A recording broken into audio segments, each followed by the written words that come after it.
নমস্কার বন্ধুরা, স্বাগত জানাই আপনাদের গল্পের আসরে। আজ আমরা আপনাদের জন্য নিয়ে হাজির হয়েছি গোয়েন্দা অনির্বাণ সিরিজের অসাধারণ একটি রোমহর্ষক থ্রিলার সাসপেন্স গল্প নেকলেস চুরি রহস্য। গল্পটি আগে মন দিয়ে শুনুন, তারপর যদি ভালো লাগে তাহলে একটু ভালোবেসে সাবস্ক্রাইবটাও করে দেবেন। গল্পটা আগে মন দিয়ে শুনুন, ভালো লাগলে একটা লাইক করবেন, আর যদি বেশি ভালো লাগে তাহলে একটা সাবস্ক্রাইবও। না, কোনো জোড়াজুড়ি নেই, ভালো লাগলে তবেই করবেন। তাহলে আর বেশি কথা না বলে শুরু করি। আমাদের আজকের নিবেদন লেখক রূপম রায়ের কলমে নেকলেস চুরি রহস্য। আজ রবিবার, ছুটির দিন, তাই আমি আর অনির্বাণ বসবার ঘরে বসে এটা ওটা নিয়ে গল্প করছি। কথার বিষয় পূজা, কারণ পরশুদিন লক্ষ্মী পুজো, তাই বৌঠান একলা হাতে যতটা ঘরের সব গুছিয়ে রাখা যায় সে গুছিয়ে রাখছিল। আসলে ভাবলেও অবাক লাগে, পুজোর দিনগুলো এত তাড়াতাড়ি কেন শেষ হয়ে যায় তা বুঝতে পারে না বাঙালি। দেখতে দেখতে লক্ষ্মী পুজোর দিনটাও চলে এলো। আজকের আবহাওয়াটা একদম রোদ ঝলমলে, তবে আকাশে হালকা মেঘও আছে, কিন্তু খুব একটা গরম নেই। উৎসবের আমেজে সকাল থেকেই রান্নার শুরু করে দিয়েছে বৌঠান। অনির্বাণ আর আমি আজ সকাল সকাল স্নান করে নিয়েছি, কারণ বৌঠানের কড়া নির্দেশ, স্নান না করে কেউ পুজোর কাজে হাত দিতে পারবে না। পুরোহিত মশাইয়ের করে দেওয়া লিস্ট অনুযায়ী বাজার থেকে গিয়ে পুজোর সমস্ত সামগ্রী আগেই কিনে রেখেছিল ও। তবে সে কিন্তু বেজায় চটে আছে, কারণ বাজারে পুজোর জন্য যা আকাশ ছোঁয়া দাম তা ওর মতো খরচে মানুষকেও নাড়িয়ে দিয়েছে। তার উপর আবার সে বৌঠানের কথা মতো উপোস করেছে। যতক্ষণ বৌঠান সারা ঘরে আলপনা দিচ্ছে, তার মধ্যে অনির্বাণ এবার গেছে পুরোহিত মশাইকে ডেকে আনতে, কারণ পুজোর দিনগুলোতে পুরোহিতের ডিমান্ড বেড়ে যায়, তাদের আর পাওয়াই যায় না। বৌঠান বলেই দিয়েছে পুরোহিত মশাইকে নিয়ে তবেই আসবে, না হলে পুজো শেষ হতে হতে একেবারে রাত হয়ে যাবে। ওইদিকে আমি সন্ধ্যাবেলা আমন্ত্রিত অতিথিদের জন্য যে প্রসাদের আয়োজন করা হয়েছে তার ব্যবস্থা করে দিলাম হাতে হাতে। ইতিমধ্যে নানা রকম কাজের ব্যস্ততার মধ্যে সন্ধে হয়ে গিয়েছে। অনির্বাণ পুরোহিত মশাইকে নিয়ে চলে এসেছে। পুরোহিত মশাই পুজোয় বসে পড়ার সাথে সাথেই শঙ্খধ্বনি ও উলু দেওয়ার সঙ্গে সঙ্গে লক্ষ্মীর পাঁচালি পড়ার শব্দ শোনা গেল। পাড়ার অনেক কচিকাচারাও এসেছে, বাইরে অন্যান্য বাড়িতেও শঙ্খধ্বনি শোনা যাচ্ছে। পাঁচালি পড়ে পুজো শেষ করে বৌঠান ওর উদ্দেশ্যে বলল, তুমি আর ঠাকুরপো সবাই মিলে খেতে বসে যাও, আর বাচ্চাগুলোকেও বসিয়ে দাও, বুঝলে? বলে সে রান্নাঘরের দিকে এগোল। অনির্বাণ তার উদ্দেশ্যে বলল, তা তুমিও তো এখন বসে পড়তে পারতে। আমি বসে পড়লে তোমাদের পরিবেশনটা কে করবে শুনি? আমি আর রামু কাকা পরে খাবো, তোমরা সবাই আগে খেয়ে নাও। ইতিমধ্যে দাসবাবু এসে হাজির। দাসবাবু আর কেউ নন, লালবাজারের বড়বাবু, এক কথায় বলা যায় পুলিশের বড় কর্তা। অনির্বাণের সাথে ওনার সম্পর্ক অত্যন্ত ভালো হওয়ার কারণে তিনি আমন্ত্রিত। তবে যাই হোক, আজ কিন্তু দাসবাবু একা আসেনি, আজ সে সাথে এনেছে একজন মহিলাকে নিয়ে। বৌঠান ওদের দেখে বসতে জায়গা দিয়ে বলল, দাসবাবু, আপনাকে তো আগেই বলা হয়েছিল একটু তাড়াতাড়ি আসবেন। দেখুন না, কাজ করে আর শেষ করতে পারছি না। আপনি ওনাকে নিয়ে বসে প্রসাদটা নিন, বুঝলেন? কোনো অজুহাত কিন্তু চলবে না। দাসবাবু গলার স্বর একটু নামিয়ে উত্তর দিল, অবশ্যই অবশ্যই, দাঁড়ান পরিচয় করিয়ে দিই। ওনার নাম সোনালী সরকার, যিনি আপনার পতিদেবের কাছে একটি অত্যন্ত রহস্যজনক সমস্যা নিয়ে এসেছেন। উনি একটি মস্ত বড় সমস্যার মধ্যে পড়েছেন, আর অনির্বাণের নাম উনি পেপারে পড়েছেন। তাই সমস্যার কথা শুনতেই আমি ওনাকে অনির্বাণের কাছে নিয়ে এলাম। আপনি যে পুলিশের বড় বাবু, তবে ওকে ডাকার কারণটা তো বুঝলাম না। ওনার কেসটা অত্যন্ত জটিল, আর এটা অনেকটাই পরিবার কেন্দ্রিক, সুতরাং তিনি চান না ব্যাপারটা বাইরে বা পুলিশে জানাজানি হোক। সুতরাং তিনি অনির্বাণের মতনই একজন গোয়েন্দার তল্লাশি করছিলেন, তাই আমি ওনাকে এখানে নিয়ে এলাম। সেদিন বৌঠানের আর রামু কাকার রান্না করা ভোগের খিচুড়ি, নিরামিষ বাঁধাকপি আর কষা কষা আলুর দম অত্যন্ত তৃপ্তি করে খেল সবাই। সারাদিন উপোস করার দরুন আর নানা কাজে ব্যস্ততার দরুন শরীরটা ক্লান্তই ছিল, তাই সবার ফিরে যাওয়ার পর হালকা প্রসাদ খেয়ে সময় পেল সে দাসবাবু আর তার সাথে আসা মহিলাটির সাথে কথা বলার। এতক্ষণ তারা বৈঠকখানায় বসেই কথা বলছিল তার অপেক্ষায়। আমি আর অনির্বাণ সেইখানে গিয়ে বসতেই দাসবাবু বললেন, অনির্বাণ, তোমার সাথে তো আগেই ওনার পরিচয় করিয়ে দিয়েছিলাম। এবার উনিই তোমাকে বলবেন কি কি হয়েছে ওনার সাথে। সমস্যাটি বেশ গুরুতর আর রহস্যজনক একটি চুরির ঘটনা। সোনালী দেবী, এবার আপনি আপনার যা বলার সবটা অনির্বাণকে খুলে বলুন। আমার মন বলে এই সমস্যার সমাধান যদি কেউ করতে পারে তা অনির্বাণই করবে। নমস্কার। আপনার অনেক কেসের ব্যাপারেই আমি সব জানি। কিভাবে আপনি আপনার তুখর বুদ্ধি প্রয়োগ করে সেগুলোকে সমাধান করেন সেগুলোও জানি। আসলে ব্যাপারটা এতটাই গোপনীয় যে কোনো গোয়েন্দা বা পুলিশের ওপর ঠিক ভরসা করতে পারছি না। তখনই দাসবাবু আমাকে আপনার কথা বলল। একটা ভুল করছেন সোনালী দেবী, আমি গোয়েন্দা নই, আমি সত্যান্বেষী। সুতরাং আমার কাজ হলো সত্য অনুসন্ধান করা। ঠিক আছে, আপনি এরপর এগুন, আপনার সমস্যাটা আমায় খুলে বলুন। দাসবাবু যখন নিয়ে এসেছেন না, আপনাকে তার কথা তো আর ফেলে দিতে পারি না। হ্যাঁ, ঘটনাটা না সত্যি খুব অদ্ভুত। ঘটনার সূত্রপাত প্রায় আজ থেকে 3 দিন আগে। তাহলে সবটা আপনাকে খুলে বলি। আসলে আমরা মোট মিলিয়ে 3 বোন। সব থেকে বড় বোনের নাম হলো রূপা, আর আমার ছোট বোন রাইমা। তার মানে আপনি মেজো, তাই তো? তারপর বলুন। হ্যাঁ, একদম ঠিক বলেছেন। এবার সব থেকে বড় কথা হলো, আমার মা প্রায় আজ থেকে 3 বছর আগে মারা যান। বাবা অনেক আগে চলে গিয়েছিলেন, তবে আমাদের পরিবারের মায়ের একটা অত্যন্ত মূল্যবান সম্পদ ছিল।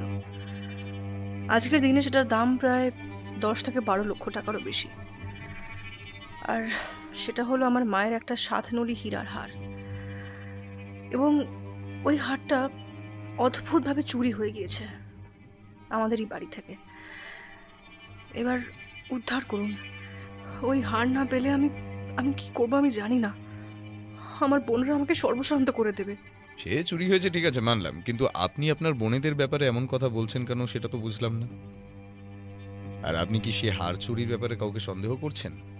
আমার তো কিছু মাথায় ঢুকছে না। কিভাবে চুরিটা হলো আমি বুঝতে পারছি না। প্রথম কথা হলো, এই মূল্যবান হীরার হারটা রাখা ছিল আমারই আলমারির দেরাজে, আর সেই আলমারির চাবি থাকতো আমার কাছে। আবার লুকোনো জায়গায় কি করে সেটা চুরি হয়ে যাবে? আর আর আপনি আমার বোনদের চেনেন না। তারা যদি জানতে পারে যে মায়ের ওই হারটা চুরি হয়ে গেছে, তারা সব কিছু কেড়ে নেবে আমার থেকে, মায়ের শেষ ইচ্ছা অনুযায়ী।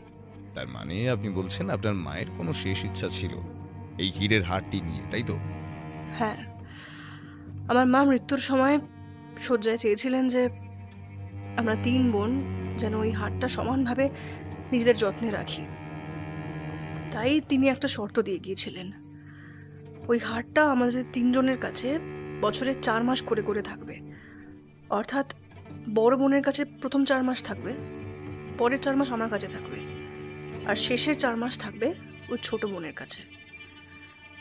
আর সব থেকে বড় কথা হলো, মা বলে গিয়েছিলেন যে যদি কোনো দিন কোনোভাবে আমাদের মধ্যে কোনো বোনের কাছ থেকে সেই হারটা চুরি হয়ে যায়, তাহলে যার কাছ থেকে চুরি হয়েছে বা হারিয়ে গেছে তাকে বাকি 2 বোনকে হারটির সম পরিমাণ টাকা ফিরিয়ে দিতে হবে।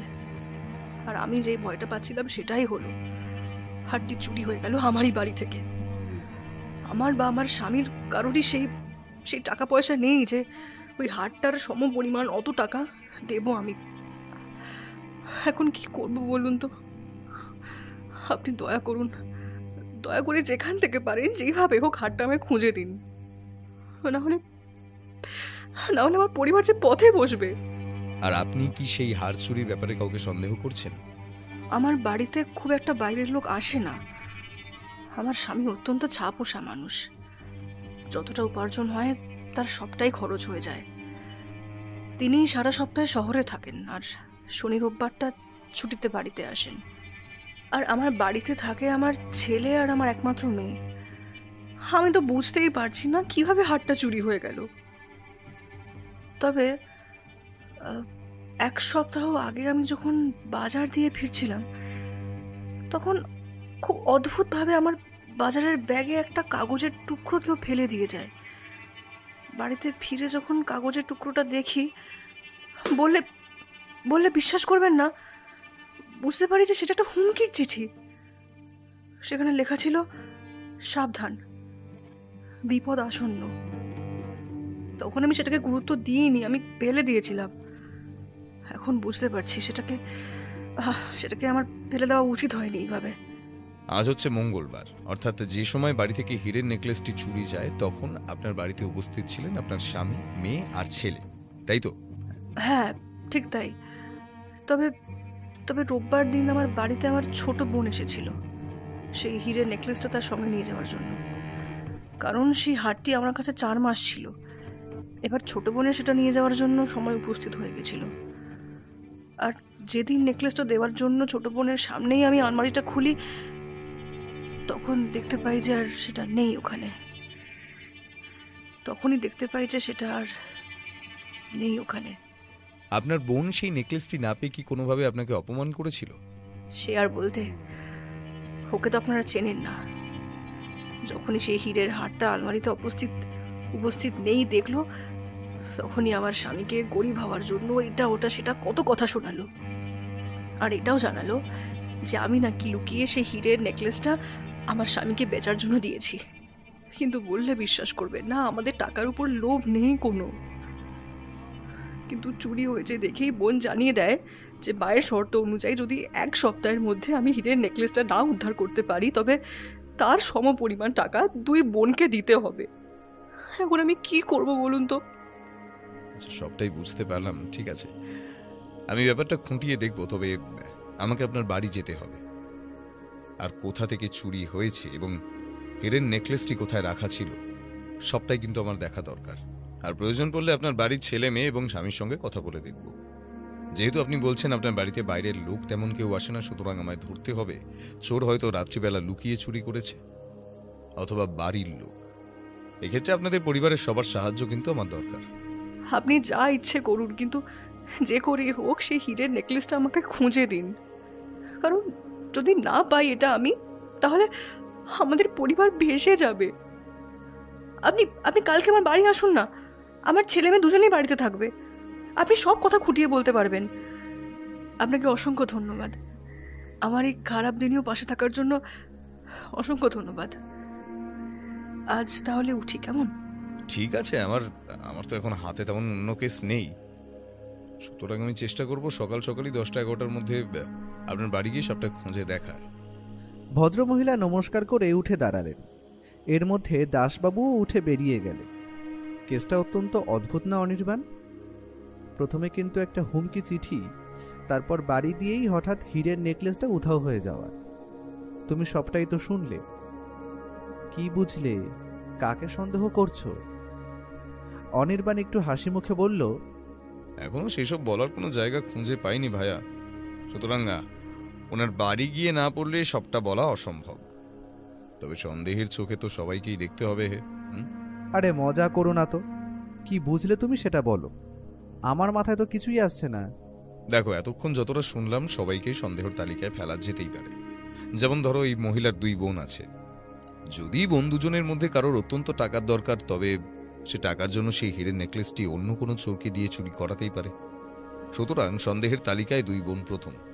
তারপর ধরো, মহিলার স্বামী অত্যন্ত গরিব, সে কিন্তু লোভের বশে নিজেই নিজের স্ত্রীর আলমারি দিয়ে নেকলেসটি চুরি করতে পারে। আর এটা ভুললে হবে না যে যখন নেকলেসটি চুরি হয় তিনি কিন্তু বাড়িতেই উপস্থিত ছিলেন, আর নেকলেসটি অতি সহজে বেচে দেওয়ার সুযোগ কিন্তু ওনারই বেশি। আর ওনার বাড়ির অপর 2 জন সদস্য, মহিলার ছেলে এবং মেয়ে, ওদের ব্যাপারে আমরা তেমন কিছু জানি না। কাল ওদের সঙ্গে বসে কথা বলে দেখতে হবে। আমার মন বলছে চোর বাইরের কোনো লোক নয়। তাহলে তুমি বলতে চাইছো চোর পরিবারের মধ্যে কেউ? তাহলে ওনাকে হুমকি চিঠিটাই বা দেবে কে? চুরি করার হলে তো চোর এমনিই চুরি করে পালাতে পারতো। সেটাই আমাদের তদন্ত করে খুঁজে বার করতে হবে। কাল তুমি সকাল 10টা নাগাদ ফাঁকা তো? তোমার সাথে আবার কোনো রহস্যের মধ্যে জড়িয়ে পড়ার লোভটা আমি একদম সামলাতে পারি না। আমার কাজ থাকলেও আমি সেটাকে পিছিয়ে তোমার সাথে আগেই যাব। তোমার চিন্তার কারণ নেই, আমি কাল সকাল সকাল তৈরি হয়ে যাব, চিন্তা নেই। ঠিক আছে, তবে সেটাই কথা রইল। কিন্তু সারাদিনের ক্লান্তিতে বিছানায় পিঠ ঠেকাবার সঙ্গে সঙ্গে ঘুম এসে গেল। পরের দিন সকালে ঘুম থেকে উঠে বাড়ির সমস্ত লেখালেখির কাজ শেষ করতে করতে প্রায় বেজে গেল 9টার কাছাকাছি। তবে ঠিক 10টা বাজতে 5 মিনিট আগে বাড়ির বাইরে শোনা গেল একটা ট্যাক্সির ইঞ্জিনের শব্দ।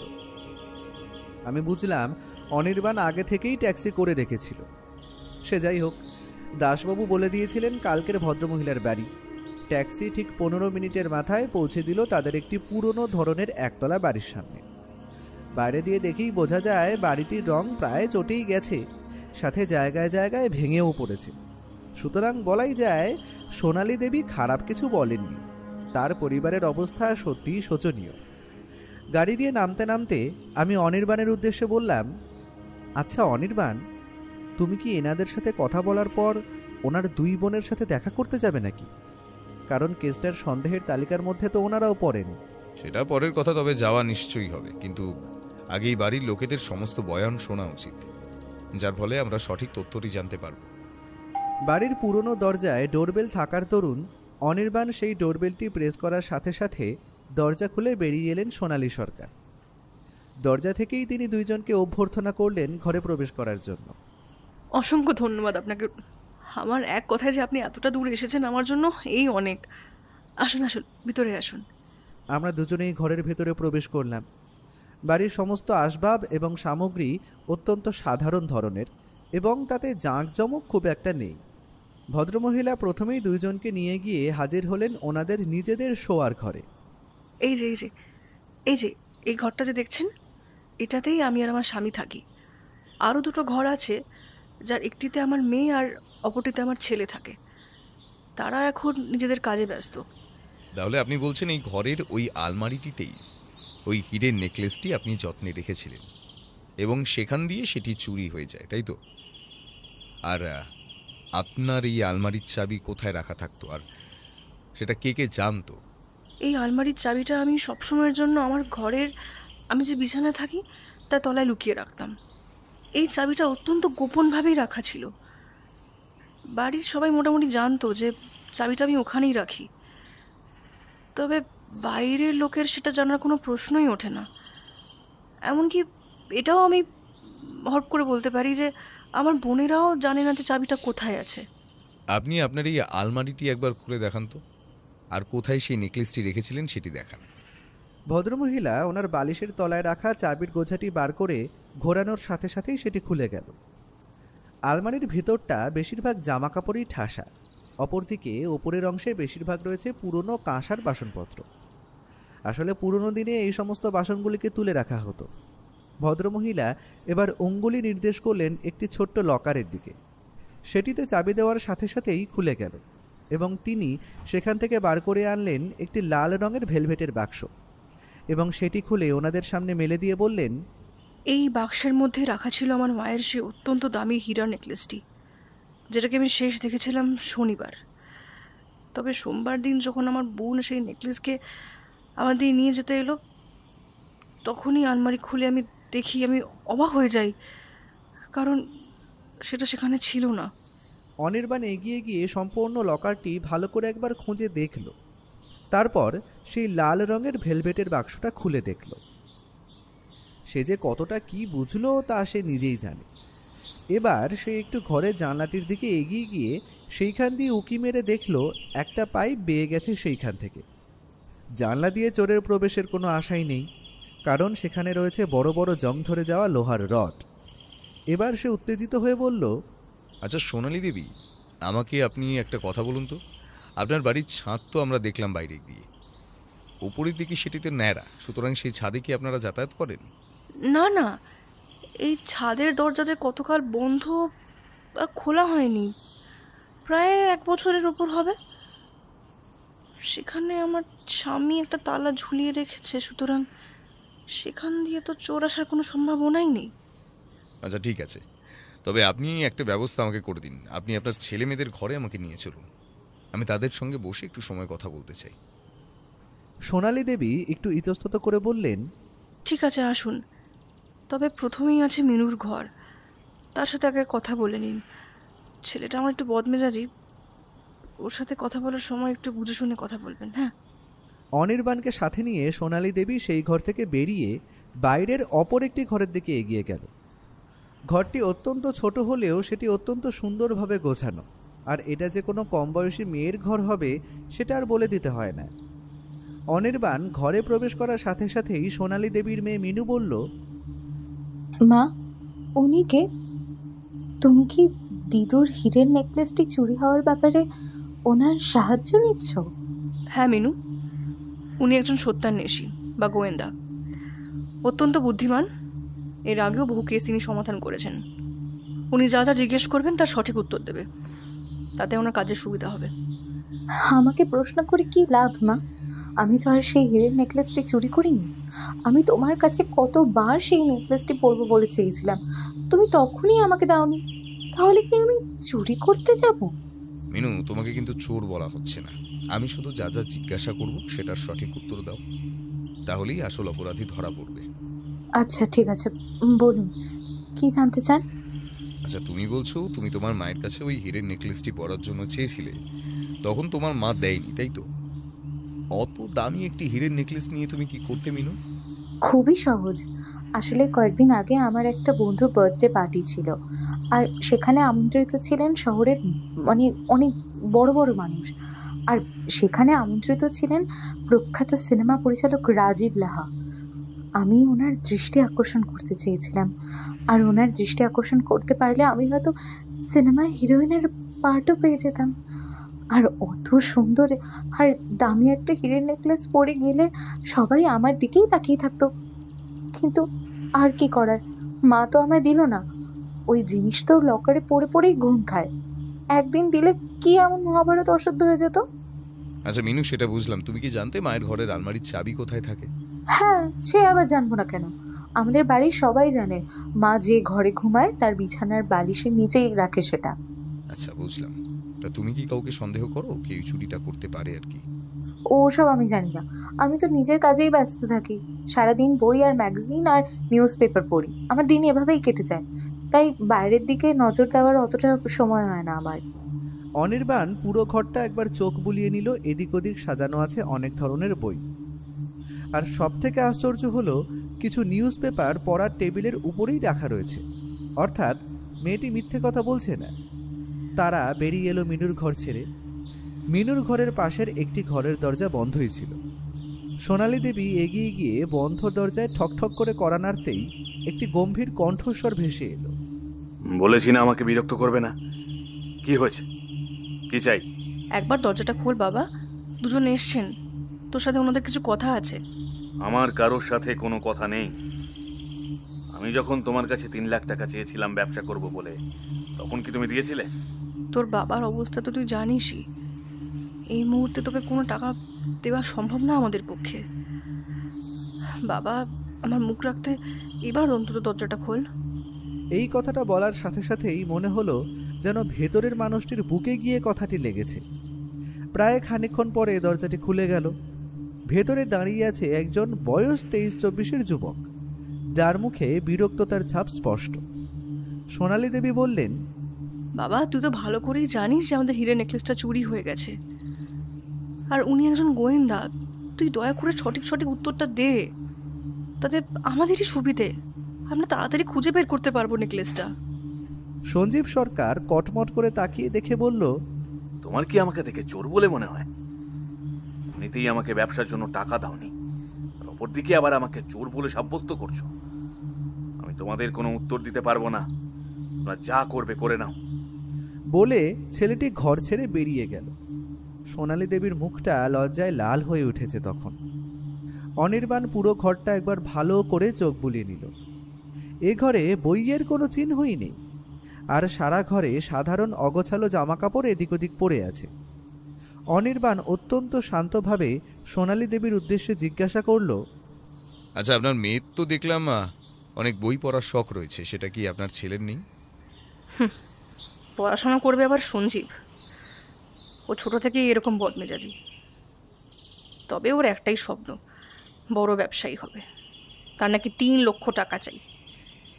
আমাদের মতো মানুষের পক্ষে দেওয়া সম্ভব বলুন তো? অনির্বাণকে একটা কাগজের মধ্যে সোনালী দেবী ওনার বোনের বাড়ির ঠিকানা এবং ফোন নাম্বার লিখে দিলে। অনির্বাণ ওনার উদ্দেশ্যে বলল, ঠিক আছে, আজ তাহলে উঠি। আমার এই কেসটা নিয়ে একটু ভেবে দেখতে হবে, তবে আমার মন বলছে চোর বাইরের কেউ নয়। নমস্কার। আমি আর অনির্বাণ বেরিয়ে আসলাম ওনার বাড়ি থেকে। রাস্তায় হাঁটতে হাঁটতে আমি বললাম, অনির্বাণ, এখন তো দেখছি কেসটা অত্যন্ত ঘোরালো হয়ে উঠেছে। দেখো, কাউকে কিন্তু ফেলে দেওয়া যায় না, কারণ সোনালী দেবীর মেয়ের সেই নেকলেসটি পরার লোভ ছিল। অপরদিকে সোনালী দেবীর স্বামী গরিব এবং তার ছেলে ব্যবসা করতে চায়, তার জন্য চাই টাকা। তাদের নজরও কিন্তু নেকলেসটির ওপর ছিল।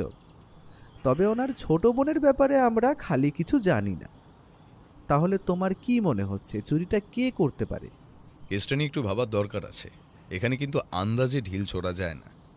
আমাদের প্রমাণ সহ চোরটিকে ধরতে হবে এবং নেকলেসটিও উদ্ধার করতে হবে। দেখা যাক, এখন বেলা হয়েছে, সুতরাং আমরা বিকেলে সোনালী দেবীর বোনের সঙ্গে একবার গিয়ে কথা বলে আসব, তারপরে সিদ্ধান্ত নেওয়া যাবে। আমরা তখনের মতো বাড়ি ফিরে আসলাম। তবে বিকেলের দিকে যে সোনালী দেবীর বোন অর্থাৎ রাইমা সেনের বাড়ি যেতে হবে সেটা আগে থেকেই ঠিক করে রাখা ছিল। সারাটা দুপুর অনির্বাণের চোখে ঘুম হয়নি, কারণ তার মন বলছে কেসটা এতটা সহজ হওয়া সত্ত্বেও সে কিছুতেই ব্যাপারটা ধরতে পারছে না। তবে ওকে যে চোখখান খোলা রাখতে হবে সেটা বলে দিতে হয় না। হয়তো নেকলেসটা ওর চোখের খুব সামনেই আছে, তবে কোথায় আছে সেটাই বুদ্ধি দিয়ে খুঁজে বার করতে হবে। সারাটা দুপুর সে নিজের কালো ডায়েরিটায় সব ঘটনাগুলো এবং সন্দেহের তালিকায় থাকা লোকজনের সবার সম্বন্ধে লিখে রাখছিল এবং ভাবছিল কে করতে পারে চুরিটা। 7টা বাজার সাথে সাথেই আমি তৈরি হয়ে অনির্বাণের উদ্দেশ্যে বললাম, আচ্ছা অনির্বাণ, এই রাইমা সেনের বাড়ি যে আমরা যাচ্ছি ওটা কিন্তু এখান দিয়ে বেশি দূর নয়, প্রায় 15 মিনিট মতো হাঁটা পথ। তাহলে কি ট্যাক্সি নেবে? কোনো প্রশ্নই হয় না, একটু হাঁটাহাঁটি করা উচিত, বুঝলে? হাঁটাহাঁটি করলে মাথার বুদ্ধি খোলে, এটা জানো তো? চলো এগোনো যাক। ব্যস্ত কলকাতা শহর আজ 7টার সময় একটু ফাঁকা ফাঁকা। তার কারণ হয়তো লক্ষ্মী পুজোর পরের দিন অফিস ছুটি থাকে, না হলে এতক্ষণে রাস্তায় লোকজন গিজগিজ করে সর্বত্র। রাস্তার বাতিগুলো পুরো অন্ধকার শহরটিকে আলোর সমুদ্রে যেন ভাসিয়ে নিয়ে চলেছে। আমি মাঝে মাঝেই ভাবি, এই ল্যাম্পপোস্টগুলো না থাকলে কি হতো? অন্ধকারে পুরো শহরটা তলিয়ে যেত কি? কাল কোজাগরি পূর্ণিমা গেছে, তাই আকাশের উজ্জ্বল চাঁদ গোল থালার মতো নিজেকে জাহির করছে। হাঁটতে হাঁটতে ওদের পাশ কাটিয়ে বেরিয়ে যাচ্ছে পথ চলতি অগন্তি গাড়ি, ঘোড়া, বাস, তার শেষ নেই। আমরা প্রায় হেঁটে এসেই পড়েছি, তখন হঠাৎ করেই আমি বলছি আমরা যে রাস্তায় যেতে চাইছি সেটাই কিন্তু ওই পাশের গলিটা দিয়ে গেলে অত্যন্ত কাছের হয়। বড় রাস্তা দিয়ে গেলে সেটা প্রায় মিনিট 5 লাগবে, কিন্তু এই গলিটা একটা শর্টকাট। কিন্তু হ্যাঁ, খালি একটু নির্জন অন্ধকার, ওটা ধরেই কি তবে যাবে? শর্টকাট আবার মিস করা যায় নাকি? তুমি সত্যান্বেষীর সঙ্গে বেরিয়েছ, অন্ধকার আর নির্জন রাস্তার ভয় করছো তুমি? চলো ওই গলির রাস্তা ধরা যাক। কলকাতা শহরে কত অলিগলি এইরকমই অন্ধকার পড়ে থাকে, তার হিসাব কে রাখে? আসলে এই সমস্ত গলিতে মানুষের চলাচল সেই রকম না থাকার কারণে প্রশাসন সেখানে লাইট লাগিয়ে অর্থ ব্যয় করতে চায় না। তাই হয়তো এই সমস্ত অন্ধকার গলি হয়ে ওঠে চোর ছাচরদের আর মাতালদের ঠিকানা। গলি পেরিয়ে আমাদের রাইমা সেনের বাড়ি খুঁজে পেতে তেমন কোনো বেগ পেতে হয়নি। রাস্তার একটা চায়ের দোকানের লোককে জিজ্ঞেস করায় সেই বাড়িটা দেখিয়ে দিয়েছিল।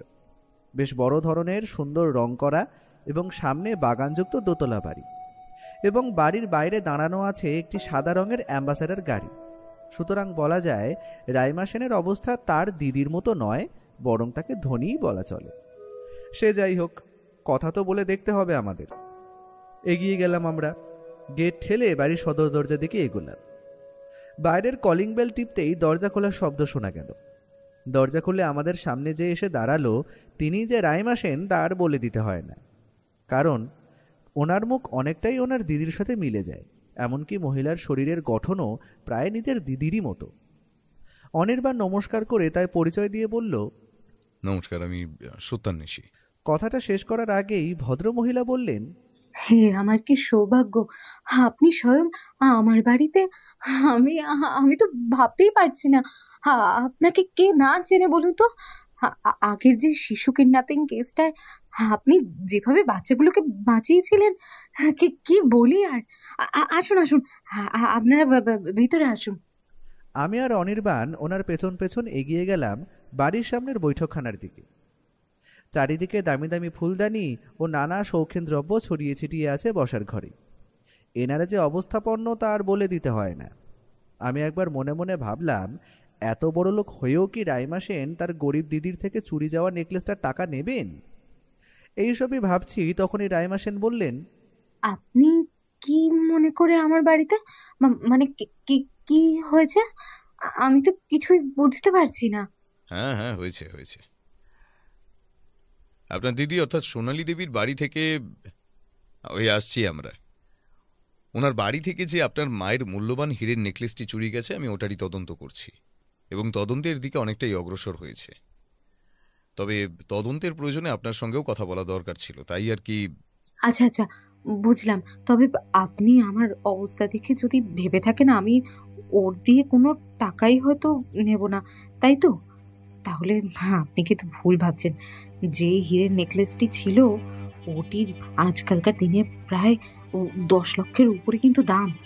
আর সেটা আমাদের 3 বোনেরই সম্পদ। মা মৃত্যুশয্যায় আমাদের সেটা দিয়ে গিয়েছিলেন। আমার তো মনে হয় দিদি নিজের দারিদ্র দশা ঘোচাবার জন্য ওই নেকলেসটি নিজেই সরিয়ে রেখেছে আর গরিব হবার ওই নাটক করছে। আর দিদির স্বামী মানে জামাইবাবু অতটাও ভালো মানুষ নয়, আমরা সবটাই জানি। আগে তো প্রচন্ড মদ খাওয়ার অভ্যেস ছিল, জুয়াও খেলতে শুনেছি। দেখুন, হয়তো সেই জুয়ায় অনেক টাকা দেনা করে ফেলেছে, তাই হয়তো সে টাকা মেটাবার জন্য দিদির অজান্তেই মায়ের নেকলেসটা চুরি করে। আপনি যে এই তথ্যটা দিলেন এটা দেওয়ার জন্য অত্যন্ত ধন্যবাদ।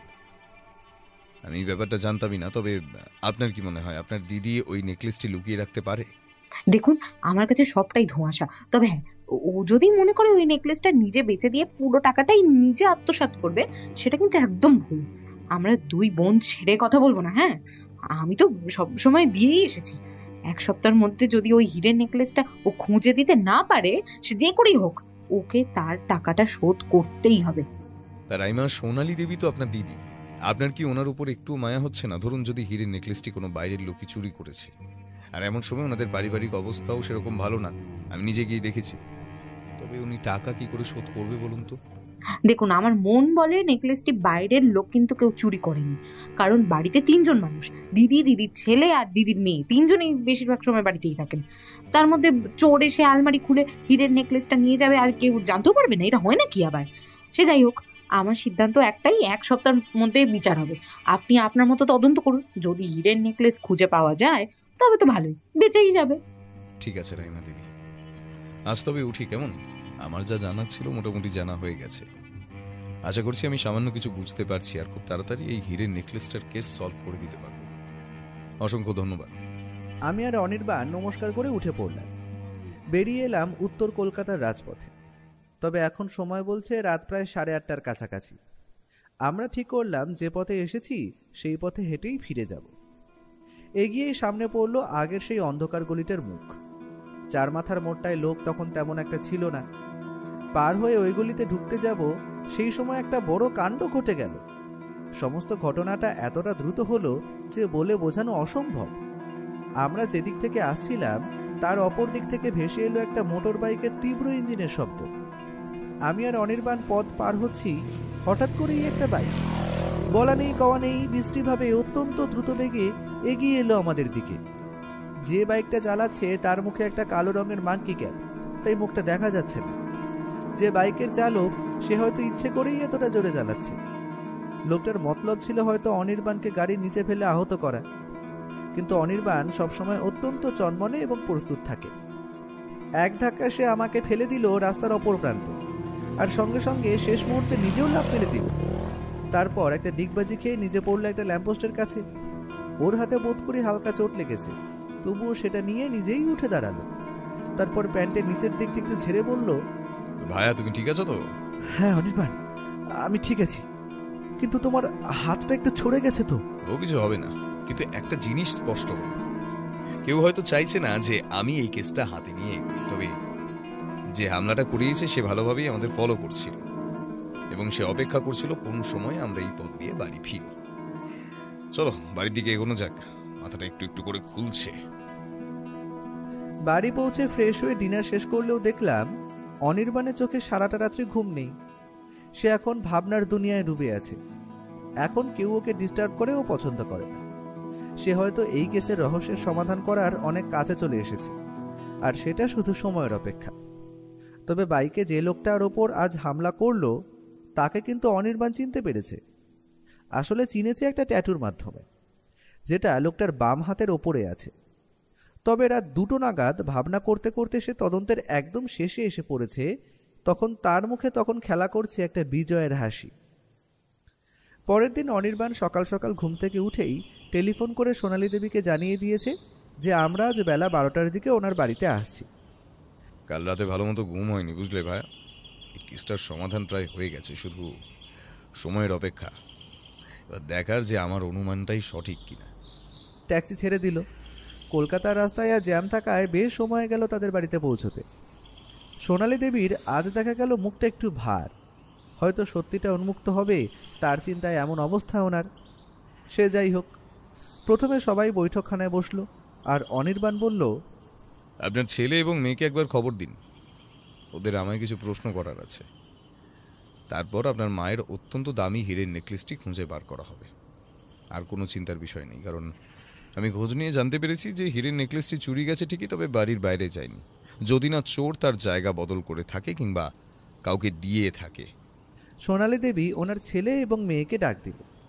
মেয়ে মিনু সঙ্গে সঙ্গেই এসে গেল, তবে সঞ্জীব যেন মায়ের কথা কানেই তুলল না। সোনালী দেবী উঠে গিয়ে ছেলের ঘরের দিকে ডাক দিতেই একটা প্রচণ্ড রাগে চিৎকারের শব্দ শোনা গেল। বলছি না মা, তোমাদের কোনো ব্যাপারে আমার কোনো ইন্টারেস্ট নেই। কি চুরি গেছে, কোথা থেকে গেছে, আমি এর ব্যাপারে কিছু জানতে চাই না। তোমরা যা ইচ্ছা তাই করো, তবে আমায় বিরক্ত করো না। অনির্বাণ ততক্ষণে বসার ঘর ছেড়ে সঞ্জীবের ঘরের সামনে এসে দাঁড়িয়েছে, সাথে আমি এবং মিনু। ঘরে এখনো সবাই উপস্থিত।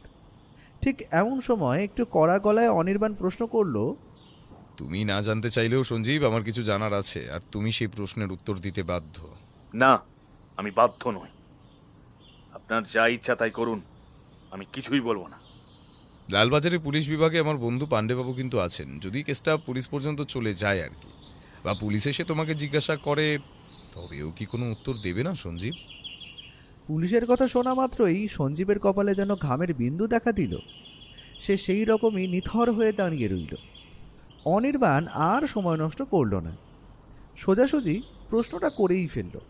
প্রথমে আসি মিনুর কাছে। আচ্ছা, তোমার ঘরে তো এত বই খাতা এবং নিউজ পেপার আমরা দেখেছি, তুমি তো তোমার দাদাকে সারাদিন দেখছো। সঞ্জীব কি তোমার ওই কয়েকদিনের মধ্যে কোনো বই বা ম্যাগাজিন কিংবা নিউজ পেপার চেয়ে পড়েছিল? মিনু উত্তেজিত গলায় বলল, হ্যাঁ, কয়েকদিন আগেই আমার দাদা আমার থেকে একটা থ্রিলার সাসপেন্স ম্যাগাজিন নিয়েছিল। আমার ওটা আগেই পড়া হয়ে গিয়েছিল, তাই আমি ওকে ওটা দিয়ে দিয়েছিলাম। এটাই জানার ছিল। ঠিক আছে মিনু, পরের প্রশ্নটাও তোমার।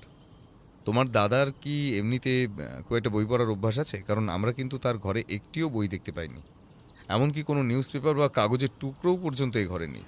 হ্যাঁ, দাদা তো সারাদিন ওর ওই কম্পিউটারে বসে থাকে, ওর ঘরে বই আসবে কোথা থেকে? আর ও ওইসব বইটই একদমই পড়ে না। আমি খালি বই পড়তে ভালোবাসি। তবে হ্যাঁ, সেই দিন ওই পুরোনো ম্যাগাজিনটা যে কেন নিল সেটা বুঝতে পারিনি। তা সোনালী দেবী, আপনার পাওয়া হুমকির চিঠিটা কি হাতে লেখা ছিল? মনে করে বলুন তো আমায়। না না, একটা মসৃণ কাগজের ওপরে একটা অত্যন্ত ছোট করে লেখা, তবে সেটা প্রিন্টের কাগজ, কোনো হাতে লেখা নয়। তবে আমি যদি বলি, ওই হুমকি চিঠিটা মিনুর দিয়ে নেওয়া ম্যাগাজিনটা দিয়ে কেটে নেওয়া হয়েছিল, আর তারপর সেটা আপনার ব্যাগে ঢুকিয়ে দেওয়া হয়েছিল আপনাকে ভয় পাইয়ে দেওয়ার জন্য। কি তাই তো সঞ্জীব? আপনার কাছে কি কোনো প্রমাণ আছে যে আমি ওই হুমকি চিঠিটা মায়ের ব্যাগে দিয়েছিলাম? খালি খালি আমার সময় নষ্ট করছেন কিন্তু আপনারা। আচ্ছা, সেই সব ঠিক আছে, তবে তুমি যদি প্রমাণের কথাই বলো, তাহলে আমায় একটা প্রশ্নের উত্তর দাও তো। তুমি তো বইটই পড়ো না, লেখালেখিও করো না, কারণ না তোমার ঘরে আমরা কোনো কাগজের টুকরো পর্যন্ত খুঁজে পাইনি। তবে ওই যে ঘরের কোণে রাখা একটা ডাস্টবিনটিতে অতগুলো কাগজ কি করছে? যে ছেলের ঘরে বই নেই, কাগজ নেই, কিন্তু ডাস্টবিনে ভর্তি এতগুলো কাগজ। কাগজগুলো কোথা থেকে আসলো সেটা কি তুমি বলতে পারবে? না আমি বলবো? সঞ্জীবের মুখ দিয়ে এখন যেন কথা সরছে না, সে যেন নির্বাক শ্রোতার মতো এক জায়গায় দাঁড়িয়ে রয়েছে। বেশ, তুমি যখন বলবে না তখন আমিই বলে দিই। ওই ডাস্টবিনে যতগুলো কাগজ রয়েছে সবটাই মিনুর কাছ থেকে নেওয়া ম্যাগাজিনের ছেঁড়া অংশ, এবং কাগজগুলিকে ওইভাবে একসঙ্গে দলা মোচড়া করে রাখা হয়েছে যাতে সেটা কারোর নজর না কাড়ে, তাই তো? আর তুমি তো তোমার মা এবং বোনকে তোমার ঘরে ঢুকতেই দাও না, সুতরাং সেটি দেখা কারো পক্ষেই সম্ভব নয়। তবে তুমি একটা ভুল করলে সঞ্জীব। তুমি ডাস্টবিনের মধ্যে কাগজ ভরে রাখলে ঠিকই, কিন্তু ঘরে যে একটাও বই নেই সেটা তোমার নজরে রাখা উচিত ছিল। সেটা দেখে যে কারো সন্দেহ হবে। আর আগের দিন তোমার মায়ের সঙ্গে এই ঘরে এসে আমি সেটাই লক্ষ্য করেছিলাম, তবে তখনও শিওর ছিলাম না। তখনও আমি তোমার বোন বা বাবাকে সন্দেহ করছিলাম। আচ্ছা সোনালী দেবী, আপনি কি ওই ডাস্টবিনটা একবার পরিষ্কার করে দেখুন তো। সোনালী দেবী রাগে ক্ষোভে দ্রুত গতিতে এগিয়ে গেল ডাস্টবিনটার দিকে। তারপর সেটাকে উল্টো করে কাগজগুলোকে ফেলে দিল নিচে, আর সঙ্গে সঙ্গে সেখান দিয়ে ধূপ করে পড়ল একটা ভারী 7 নলি হীরের নেকলেস। আর সেটা মাটিতে পড়ার সাথে সাথে জানলা দিয়ে আসা রোদের আলো সেটার উপরে পড়তেই তীব্রভাবে হিরেগুলো চকচক করে উঠল। সত্যি নেকলেসটি অত্যন্ত দামিই বটে, এবং তার মধ্যে লেগে থাকা হিরেগুলোর দাম যে অনেক তার বলে দিতে হয় না। সোনালী দেবী সেই হীরের নেকলেসটি হাতে পেয়ে যেন স্বস্তির নিঃশ্বাস ফেললেন। তারপর অত্যন্ত রাগী মেজাজে এগিয়ে গেলেন ছেলে সঞ্জীবের দিকে। তারপর তীব্রভাবে সবার সামনেই একটা চড় কষিয়ে দিলেন ওনার ছেলের গালে, আর কাঁদতে কাঁদতে বলে উঠলেন, চোর বানিয়েছি আমি, চোর। তুই আমার ছেলে না হতে পারিস না। বেরিয়ে যা, এক্ষুনি বাড়ি থেকে বেরিয়ে যা। ব্যবসা করবি না কি করবি, তার টাকা নিজে জোগাড় করে নে। মুখ পোড়া বদমাস ছেলে একটা, কুলাঙ্গার। সেইটুকু বেলা থেকে যত্ন করে বড় করার পর এই প্রতিদান দিলি তুই আমার। এইসব দেখে আমি আর থাকতে না পেরে তাড়াতাড়ি ছুটে গিয়ে সোনালী দেবীর উদ্দেশ্যে বললাম, সোনালী দেবী আপনি শান্ত হন। ও এখনো বাচ্চা ছেলে, এখনো মাথায় অত বুদ্ধি হয়নি। টাকার দাম যে কত ও এখনো শেখেনি। একটু আধটু ভুল তো আমরাও করে থাকি। সেই ভুলকে এড়িয়ে ক্ষমা করে দেওয়াটাই হলো সব থেকে বুদ্ধিমানের কাজ। আশা করি এরপর থেকে সঞ্জীব নিজেকে শুধরে নেবে। আপনি চিন্তা করবেন না। এখন আপনি আপনার মায়ের হীরের নেকলেসটি খুঁজে পেয়েছেন, এটাই আমাদের জন্য অনেক। ও ঠিক কথাই বলছে সোনালী দেবী। ক্ষমা করে দেওয়াটাই হলো সব থেকে বড় বুদ্ধিমানের কাজ। ঠিক আছে, আমার কাজ এখানেই শেষ। আপনি আপনার নেকলেস খুঁজে পেয়েছেন, আজ তবে উঠি, কেমন? নমস্কার। আমি এবং অনির্বাণ ওনাদের বিদায় জানিয়ে বেরিয়ে এলাম কলকাতার রাজপথে। তারপর পথ ধরে এগিয়ে চললাম সামনের দিকে। আমি অনির্বাণের উদ্দেশ্যে বললাম, আচ্ছা ভায়া, তুমি ওই কালকের বাইকে করে হামলার ব্যাপারটা চেপে গেলে কেন? ওটাও যে সঞ্জীবই করেছিল সেটা তো স্পষ্ট। আমি নিজে আজকে সঞ্জীবের হাতের বাঁ হাতে ওই ট্যাটুটা দেখেছি। অনির্বাণ হাসি মুখে বলল, রবিবার একটু ঘুরতে বেরোবে নাকি ভাইয়া? তোমার বউঠানকে নিয়েও অনেকদিন বেরোনো হয়নি, বুঝলে? ভাবছি একটু কাছাকাছি দীঘা থেকে বেরিয়ে আসা যাক। কি বলো বন্ধু?